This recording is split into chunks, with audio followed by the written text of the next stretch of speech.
Dobré ráno, dneska je 21. srpna a já mám za sebou první noc ve Washingtonu, která bohužel teda vůbec neprobíhala klidně, protože jsem měl nezvané hosty. Myši. Ty mi nejdřív začaly hrabat v odpadcích, které nechávám vlastně ve vestibulu stanu. No a bohužel, jak jsem ráno zjistil, tak se mi dostali i do sáčku na nedojedenou večeři ze včerejška, kterou jsem měl v plánu dojíst dneska ráno na snídani, bohužel, tak se nestalo. No ale co, ty mrchy se mi prokousaly i do stanu a tropikem, do takové kapsy, kterou mám nad hlavou, když spím, do které schovávám hodinky, mobil a tak dál. A taky snídani na druhý den, abych ji ráno nemusel hledat, ovesný vločky. Vyžrali mi půlku sáčku a zbytek na mě vysypali. A ráno jsem měl vločky fakt úplně všude. Stejně tak jako důkazy, že tam v noci byly. Před stanem bylo všude nasráno a myší bobek jsem našel i ve svý botě. Takže opravdu noc za všechny prachy. Já už dneska s jídlem ve stanu určitě spát nebudu.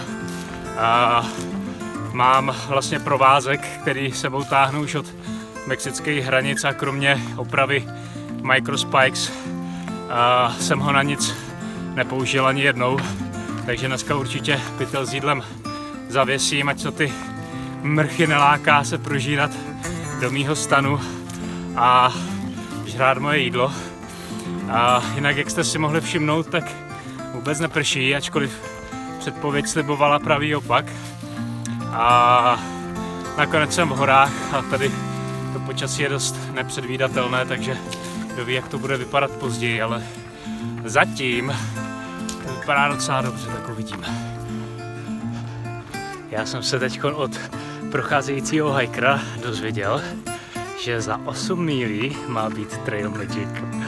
Takže s německou Susan a s americkou Hanou teď valíme, aby jsme to stihli tak akorát na oběd, což byl stejně náš plán tam oběd mít. A když je tam Trail Magic, je to 100krát lepší. A já už se nemůžu dočkat, protože mi začíná kručet břiše, i když je teprve 8:30, protože jsem měl velmi chudou snídani. Místo 3 balíčků ovesných vloček pouze 2 balíčky, protože ten třetí, jak víte, mi zežrali myši. Sakra.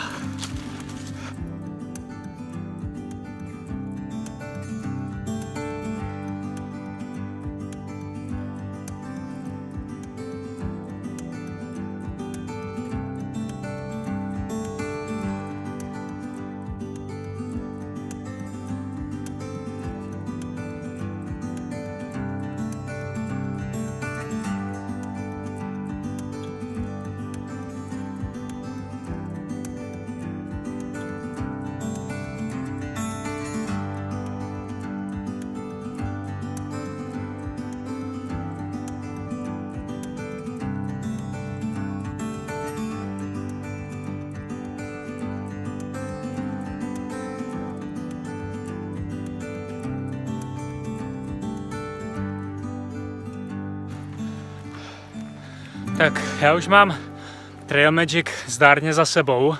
Jsem pěkně zrelaxovaný a napapkaný. A teď budu po zásluze potrestán, protože následujících 16 kilometrů to je non-stop do kopce. Žádná voda, jenom stoupání. Ale proslýchá se, že zítra ráno dojdeme k dalšímu Trail Magicu, který už je tam prej skoro týden a tam prej dostaneme snídaňové palačinky. Takže aspoň taková malá náplast tady za ten krpál. I přísahám, že ještě před 2 vteřinama pršelo. To jsem se oblíkl, to bylo úplně zbytečně. Dobrý už. Už zase začíná mrhody, tak všechno v pořádku, beru to zpátky. Konečně toho předpovídaného deště jsem se dočkal. A že nebude pršet moc, ale Dešť nechceš. Tak v poslední hodině jsem si nandal a sundal pláštěnku celkem asi 4krát. Pokaždý přestalo pršet a už si ji dávat nebudu, i kdyby padaly hovna s háčkama, protože mi v pláštěnce je takový vedro, že jsem ní vlastně mokřejší, než když na mě prší, takže už na to kašlu. A pokud jsem o severní Kalifornii a Oregonu tvrdil, že jsou to země vraceček, tak Washington je království vraceček, protože tady ty switchbacky jsou tak strašně dlouhý, že se nedivím, že na jednu horu lezu 16 kilometrů, když je to furt tam a zpátky, takže fakt mazec. Pane bože, viděli jste to taky? Teď jsem si to uvědomil. Trail Magic Ahead. Hej, tak Washington je království vraceček, ale taky země s největší koncentrací Trail Magicu na kilometr čtvereční. Ty brďo, dobrý, jen tak dál. Tak ten Trail Magic byl v uvozovkách jenom voda, ale zachránil mě, protože já jsem si té vody u toho předchozího Trail Magicu nabral strašně málo.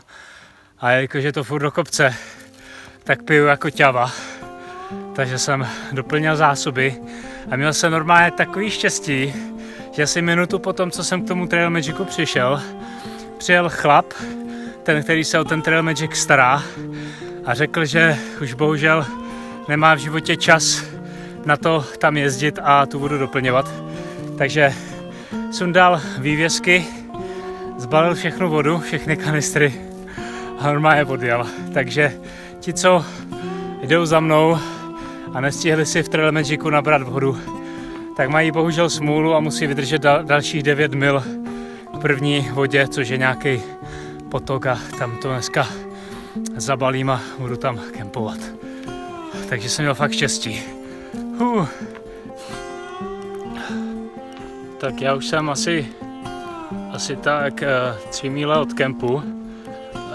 Je úplně příšerná zima, už se nemůžu dočkat, až si převlíknu hadry a lezu si do spacáku. Fakt teplota tady nahoře prudce klesla. Navíc, jak vidíte, tak jako počasí fakt nic moc dneska. Ráno to vypadalo dobře, to vypadá docela na hovno, že bude za chvilku zase pršet. Takže jsem zvědavý, jak proběhne noc. No.